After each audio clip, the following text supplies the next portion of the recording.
It's the Joel Shit Show featuring Joel Shit. Hi, welcome to the Joel Shit Show. I'm your host, Joel Shit.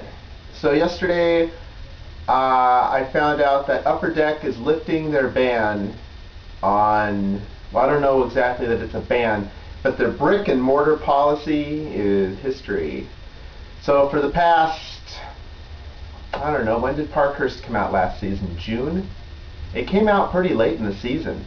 So, for the past 6 or 7 months, I would say, maybe it was April, but, 6, 7, 8 months, Upper Deck would not let a store sell wax to someone if they were just going to resell it. They would not, specifically in cases. I don't think you could resell boxes either.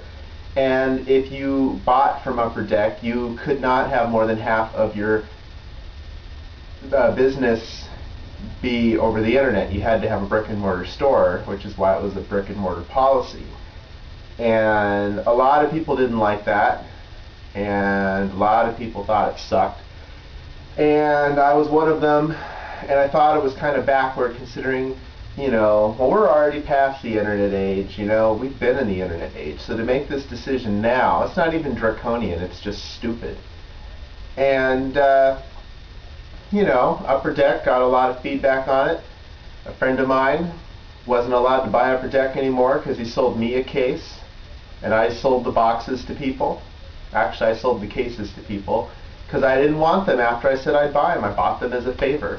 And I made the right decision. It happened with Parkhurst, the first hockey product last year.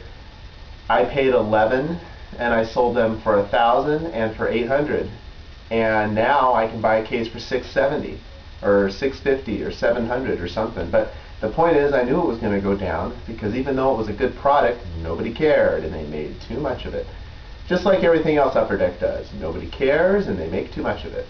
So, assuming that this means that my friend Kelly in North Dakota is going to be able to sell to me again, which is good, because he'll always beat Blowout's prices. But what's funny is Blowout's prices aren't necessarily the cheapest for Upper Deck. They're always the cheapest for Tops, and they always used to be the cheapest for Upper Deck.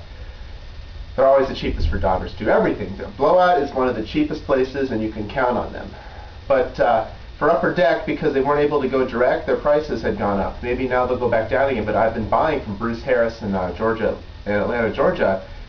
With pretty good success. He gets the stuff in early. I'll be getting Upper Deck Series 1 next week when it comes out, even though he's shipping it tomorrow. He gets it in a week early.